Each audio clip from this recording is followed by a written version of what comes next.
반갑습니다. 송재준입니다.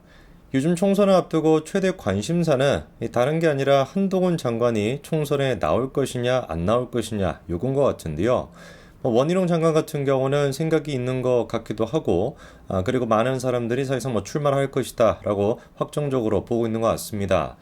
반면에 이제 한동훈 장관 같은 경우는 약간 다른 정치인들, 특히나 이제 장관 출신의 정치인들과는 좀 다른 느낌이 있다 보니까, 정말로 한동훈 장관이 출마를 할 것인가, 아니면 윤석열 정부의 성공을 위해서 법무부 장관으로 머물 것이냐, 요게 이제 최대 또 관심 포인트인 것 같습니다. 영상을 보시는 분들 중에도 아마 대부분의 분들은 그냥 총선에 나오지 않고 지금처럼 법무부 장관으로서 역할을 충실히 해주고 다음에는 총리가 될 수도 있는 것이고 그거를 바라실 것 같고요. 또 어떤 사람들 같은 경우는 야, 무슨 소리 하는 것이냐, 지금 총선이 우리가 이길지 질지 이것도 확실치 않은데 윤석열 정부 성공을 위해서라도 묻지도 따지지 말고 무조건 일단 총선에서 이겨야 되면은 한동훈 장관이 됐거나 누가 됐든 간에 다 나가야지 라고 생각하시는 분들도 계실 것 같습니다. 자, 그런데 오늘 제가 영상을 통해서 좀 얘기해보고자 하는 것은 뭐냐, 우리가 윤석열 대통령의 경우를 생각해 봤었을 때 어떤 과정을 통해서 대통령이 됐습니까? 내가 정치하겠다라고 이제 얘기하기도 전부터 많은 국민들이 그 사람은 당연히 대통령 해야지 라고 하는 그 인식이 있었고요. 그거를 바탕으로 약간 운명처럼 윤석열 대통령이 검찰총장에서 대통령까지 되지 않았습니까? 그리고 그 운명이라고 얘기할 수밖에 없는 게 그 주변에서 좋은 역할을 해줬던 사람들, 문재인이 같은 경우도 윤석열한테 대통령이 되는데 일조를 했고요. 그리고 또 우리 추다르크 추미애 장관도 빼놓고 얘기할 수가 없겠죠. 이런 사람들이 복합적으로 됐기 때문에 운명같이 윤석열이 대통령이 됐던 거 아니겠습니까? 요즘 제가 드는 생각은 한동훈 장관 또한 마찬가지로 운명같이 정말 정치의 길로 들어서게 될 것 같다라는 생각이 듭니다. 그도 그럴 게 주변에 있는 사람들이 한동훈 장관을 가만히 두지를 않아요.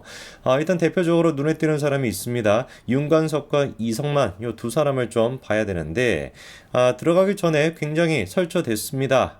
조사를 받으러 가면서도 한동훈과 달리 휴대폰 비번도 다 말했다, 이렇게 또 까불어 댔었는데 바로 그냥 윤관석이 구속이 돼버리고 말았죠.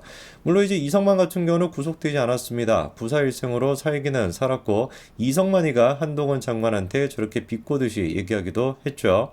압수수색 당시 휴대폰을 이미 제출했고 비밀번호도 다 알려줬다. 현직에 계신 장관께서는 피의 사실을 받으니까 비밀번호 안 가르쳐주지 않았냐라고 이렇게 또 비아냥 됐었는데, 애당초 한동훈 장관에 대한 피의 사실과 휴대전화가 상관이 없었습니다. 상관이 있던 거는 유심칩이었지 휴대전화가 아니었거든요.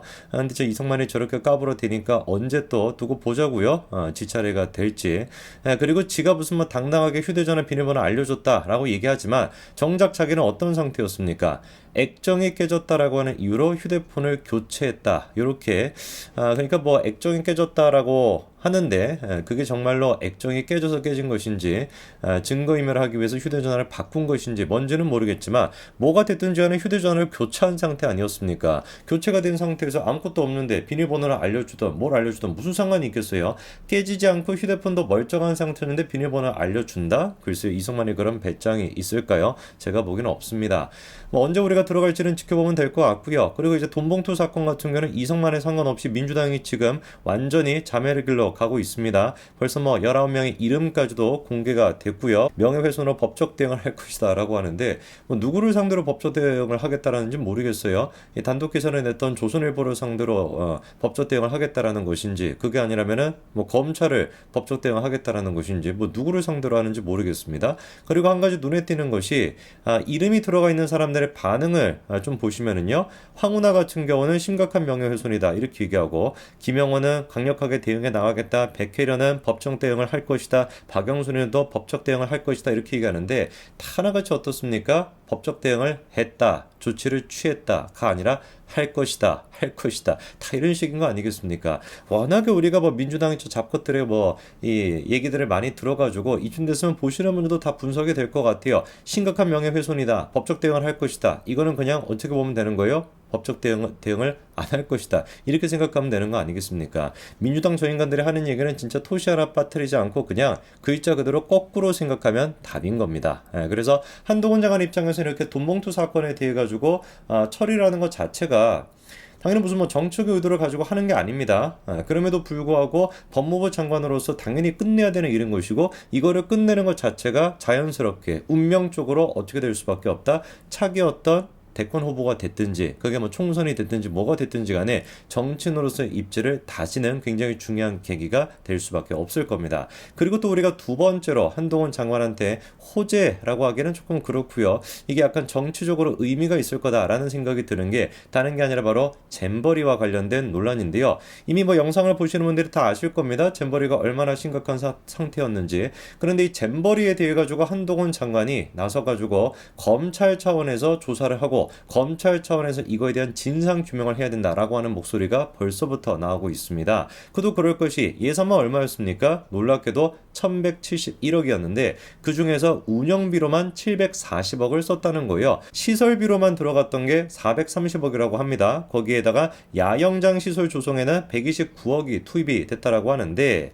모르겠습니다. 129억이 투입된 거는 좀 적은 것처럼 보이지만 시설비로 430억이 들어갔다는 것 자체도 제가 저게 맞는지도 모르겠고 430억을 투자했다라고 한다면 어마어마한 돈이 지금 뭐 들어갔다라고 봐야 되는데 그 모양 그 꼴이 나온다? 당연히 우리가 중간에 새어나갔을 거다. 누가 훔쳐먹었다라는 의심이 들 수밖에 없죠. 벌써부터 그래가지고 정치권에서 나오는 얘기가 뭡니까? 1,000억 원이 어떻게 쓰였는지 이거에 대해 가지고 조사를 해야 된다라는 거예요. 그러면서 자연스럽게 그 조사 결과 뭐로 이어질 것이다? 사법적 책임, 사법적 조치로 이어질 것이다 라는 얘기가 나오고 있습니다. 그래서 이 잼버리 문제 같은 경우는 제가 보기엔 한동훈 장관이 입장을 낼 필요가 있습니다. 물론 아직까지 이제 그 윤석열 정부의 뭐 여가부가 됐거나 문체부 장관이 됐거나 이런 사람들이 연관이 돼 있다 보니까 법무부 장관으로서 이 문제를 지금 거론하는 건 적절치가 않겠죠. 그런데 잼버리가 다 끝나고 난 뒤에 공식적으로 이제 뭐 정치권에서 이거에 대해서 뭐 조사를 해야 된다라는 얘기가 나오고 그때부터는 한동훈 장관이 적극적으로 이 문제 같은 경우도 개입을 해야 된다라고 저는 봅니다. 그러면서 지금 이제 문제가 조금씩 드러나고는 있어요. 지금 보니까 공무원들의 해외 출장만 하더라도 무려 뭐 100번 가까이나 갔다는 거죠. 잼버리를 배우겠다고 갔다고는 하는데 누가 보든지 간에 그냥 뭐 외유성 출장 아니겠습니까?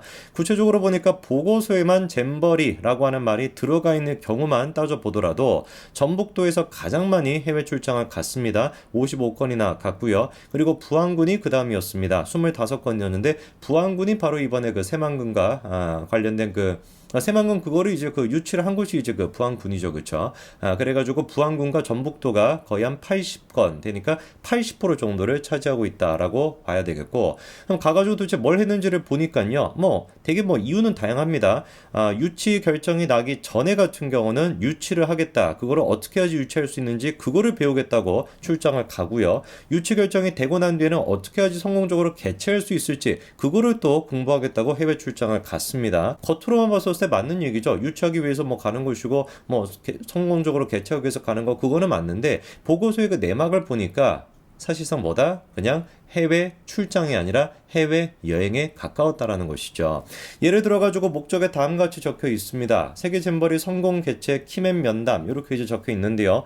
실제로 이제 그 일정을 보니까 첫째 날 갔었을 때 도착했었을 때 미팅을 했다라고 나와 있어요. 그리고 다음 날 같은 경우도 뭐 간단하게 이제 뭐 센터를 방문했다라는 얘기가 나와 있습니다. 그런데 구체적으로 몇 시부터 몇 시까지 했는지는 나와 있지 않죠. 그래서 뭐 미팅을 했다라고 해봤자 그냥 뭐 몇십 분 단위가 될 가능성이 높고 그리고 뭐 센터를 방문하는 것도 도장만 찍고 왔을 가능성도 높지 않습니까? 그럼 나머지는 뭐가 되는 거겠어요? 그냥 자기도 그냥 놀고 먹고 한다라고밖에 안 보이는 거죠. 실제로 그래서 3일차부터 시작해가지고 나머지 일정 같은 경우는 어떻습니까? 뭐 잼버리랑 별로 상관이 없는 그런 일정들로 가득 차 있다라는 것이고 뭐 2019년도, 2018년도, 2016년도 쭉 이어지는 겁니다. 와인 시음을 하고 크루즈를 뭐 타고 베니스 관광을 가고 뮤지컬 관람을 하고 사케 박물관을 방문하고 자, 이것도 보면 웃기지 않습니까? 그렇게나 반일파리 운동하는 인간들이 하필이면 또 사케를 먹겠다고 가가지고 하고 있는 것도 좀 기가 차고 뭐가 됐든지 아니면 뻔할 뻔짜입니다. 김정숙이부터 시작해가지고 그런 논란이 있었고 뭐 해외 여행 가듯이 그렇게 막 돌아다녔었는데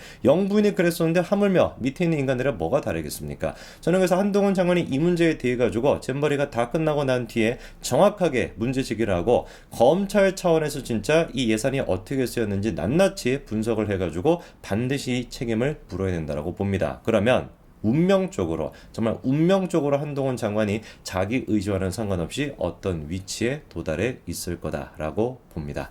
여기까지 말씀드리겠습니다. 감사합니다.